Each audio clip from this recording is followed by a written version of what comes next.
Tem uma coisa que é, pegando aquela ideia que a gente tinha falado de oligarquia, nós vemos que a história, na verdade, longe de ser feita por grupos obscuros, ela é feita por grandes homens, por pessoas que realmente conseguiram mudar a história. E se você olhar, tem um grande paralelo entre os ciclos de governo da filosofia clássica e a vida empresarial. Normalmente, uma empresa ela é criada como monarquia heróica. Tem um cara, monarquia que eu quero falar, é o governo de uma pessoa com responsabilidade pessoal. Tem um cara que chega e fala, bicho, vai ter que acontecer, eu vou virar quantas noites for, não importa o que seja, se eu me der mal, vai acontecer. E isso vai criando uma ascensão da empresa. Quando uma empresa chega em grande maturidade, normalmente ela vira um governo misto. Esse líder se cerca das melhores pessoas que ele pode. Então ele forma aquilo que na filosofia clássica é chamado uma aristocracia. A palavra aristocracia foi meio demonizada porque a gente pensa como pessoas de peruca, salto alto, dançando. O que é o oposto do que Escrota, geralmente. significa... Tipo, Versalhes, né? Versalhes, que é o oposto do que significa aristocracia no sentido original da palavra. Para os gregos, a aristocracia significa basicamente o governo dos melhores. Não é outra coisa senão isso. Então, o que um cara que é um líder de uma empresa quer se cercar dos melhores? Ele não quer outra coisa senão isso. E mais ainda, ele entra com um outro modelo que é a república, ou seja, ele se cerca, ele cria um sistema de ascensão dentro da organização que ele criou, da empresa dele, em que conforme os méritos das pessoas vão estocando, elas conseguem subir. Então tem regras claras para você subir. República, a gente tem uma visão muito errada de república. Se você olhar Roma ou as grandes repúblicas da história, no fundo, o modelo romano era, se você consegue cuidar de você mesmo, você consegue ser um decano, você consegue cuidar de 10 pessoas. Você consegue cuidar de 100 pessoas, você consegue cuidar de 100. Você vira um centurião, é a origem dessas palavras remotas. Se você consegue cuidar de 100 pessoas, você consegue cuidar de um acampamento militar. Se você cuida de um acampamento militar, você consegue cuidar de um prédio público. Então tinha todo os romanos chamavam do cursus honorum, o caminho das honras para você subir. Então, isso que a gente falou é a estrutura aristotélica clássica de governo ideal. Monarquia, aristocracia com república, é uma empresa madura. Conforme a empresa vai se degenerando, ela vai piorando, porque todas as coisas tendem a decair um pouco, normal. A entropia é uma realidade do mundo. Se eu largar essa sala aqui do podcast, ela vai começar a estragar, o microfone vai ficar velho, os negócios vai acontecer. Tem que vir alguém para botar ordem para fazer ela funcionar. Conforme, às vezes, o líder para de estar presente na empresa, vai se afastando, a empresa vai virando oligarquia. Ela vai perdendo aquela estrutura. Então, ela tem muita gente mandando, mas que já não tem mais responsabilidade, já não tem mais nada, perde accountability. Beleza, a empresa vai degenerando assim. Os gregos também veem a palavra democracia como uma palavra pejorativa. Em que sentido? Democracia, eu brinco até que é numa casa, né? A casa tem o pai e uma mãe. Ela funciona normalmente como uma monarquia do pai e da mãe. Quando as crianças começam a mandar, essa é a democracia que os antigos falam. Tem açúcar todo dia, sem parar, sem fim, sabe? Eu sou pai de 4 crianças, é visível. O caos domina. Então, numa empresa se manifesta muitas vezes com todo mundo querendo tudo. Quem duvida disso, tenta gerir uma empresa e bota todos os funcionários para votarem tudo que eles querem fazer.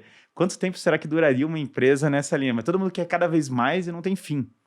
Então, nessa mistura de oligarquia com essa coisa meio democrática, por vezes com alguns ciclos de tirania, aparece o pior cara, a empresa vai se degenerando até a falência ou até a ser comprada por outra pessoa.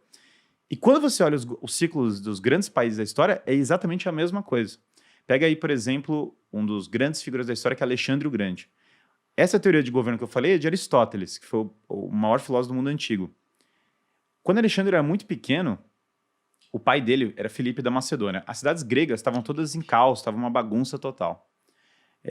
Muita gente fala da democracia ateniense, mas, novamente, a democracia ateniense estava destruída, né? Não prosperou. E a democracia ateniense também é bem diferente da ideia de democracia que a gente tem hoje, Ela não né? tem nada a ver e ela é uma baderna. Os gregos, no geral, não gostavam dela porque não funcionava.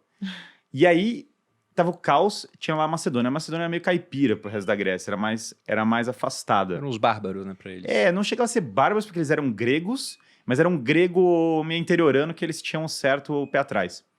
Felipe começou a crescer, que era o rei da Macedônia. E aí ele tinha esse filho. Alexandre, quando era muito pequeno, botaram ele para domar um cavalo. Bucéfalo. Exatamente. Alexandre olha as sombras do cavalo e ele começa a reparar. Ninguém conseguia domar o cavalo. Ele vê que o cavalo ficava aflito com as sombras.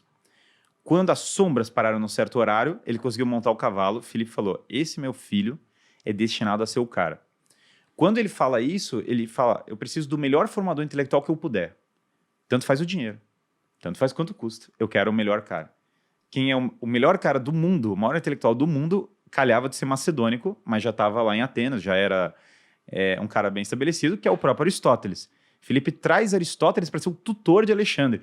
Imagina, Alexandre foi tutorado pelo maior cara. Para vocês terem noção de quem é Aristóteles, Aristóteles criou o estudo sistemático da lógica, a computação e derivada, as máquinas lógicas do século XIX beberam de estudos da lógica aristotélica. Ele é o Teofrasto, que é o aluno dele, mas ele é o cara que deu o primeiro passo, pai da biologia, portanto, indiretamente, o avô da biologia. Ele é o primeiro cara a sistematizar o estudo da política e das constituições. O primeiro cara a sistematizar o estudo da ética. Aristóteles é praticamente o pai da razão ocidental. Eu gosto também do fato de que ele foi o inventor do zoológico, digamos assim.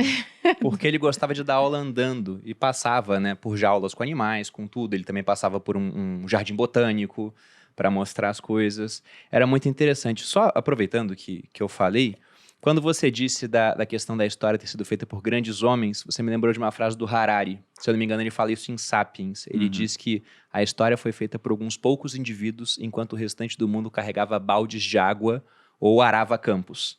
Então, sabe aquela ideia das pessoas que falam, não, em outra reencarnação eu fui Cleópatra. Não, você estava arando o campo ou carregando balde de água, muito provavelmente, né? Porque realmente são poucos indivíduos que tiveram um papel incrível na história, enquanto a maioria está fazendo pequenas coisas. E a gente nem sabe o nome dessas pessoas. E eu falei da questão do Filipe ser um bárbaro. Eu coleciono moedas, né? E eu tenho a moeda comemorativa de uma das vitórias, ele foi tricampeão olímpico, do Filipe II em 356 a.C. Ele ganhou uma corrida de cavalos. E ele fez uma moeda comemorativa, porque a moeda, além de ser um meio de troca, unidade de conta e reserva de valor, nessa época também era uma maneira muito boa de espalhar uma mensagem. E os gregos não gostavam dos macedônios. Mas a crença da época era, o cara venceu os Jogos Olímpicos, né? Provavelmente ele é favorecido pelos deuses, né? E ele começou a espalhar aquela moeda. Só que 356 foi quando ele ganhou os Jogos Olímpicos, também houve o nascimento do Alexandre, e ele ganhou uma batalha no mesmo período. Daí ele falou, nossa, 3 grandes vitórias num período tão curto. Isso era um bom augúrio, um bom presságio. E nessa época, 356, quando Alexandre estava nascendo, uma das 7 maravilhas do mundo antigo, ela teve seu fim, pegou fogo, que era o templo de Ártemis. E Ártemis é uma deusa do parto. Ela nasceu de Leto, ela junto com Apolo, eram gêmeos, só que ela nasceu antes, como uma deusa já nasceu capacitada, né? E ajudou a mãe a fazer o parto. Então falaram que, olha, o templo de Ártemis pegou fogo porque ela estava ocupada com o parto de Alexandre. Nossa. Está em Plutarco, não tô inventando na minha cabeça, não. Porque é uma maravilha de ler, né? E falavam, inclusive, que o Alexandre tinha, tipo... Alexandre era sinistrão. Desde o nascimento, ele estava predestinado a ser sinistro, pelo que o Plutarco fala, né? Ou simplesmente reescreveram isso após ele ser sinistro. Mas o Plutarco ainda dizia que até o suor da Alexandre tinha um cheiro bom, que vinha do produto da cocção dos humores, né? Dizem que é exagero, mas fala a mesma coisa de mim, né, Boazinha? Ou seja, você aí Não que acontece. queria saber como que ser um bom líder, você viu que não dá muito, né? Se a gente usar esse exemplo de Alexandre, porque o cara já era predestinado, o cara já foi foda. Não, Fez besteira também. Não, mas o cara humano, foi criado e foi doutrinado por Aristóteles. A gente não tá, né? A gente até pode, né? Se a gente ler Aristóteles. Corte rápido.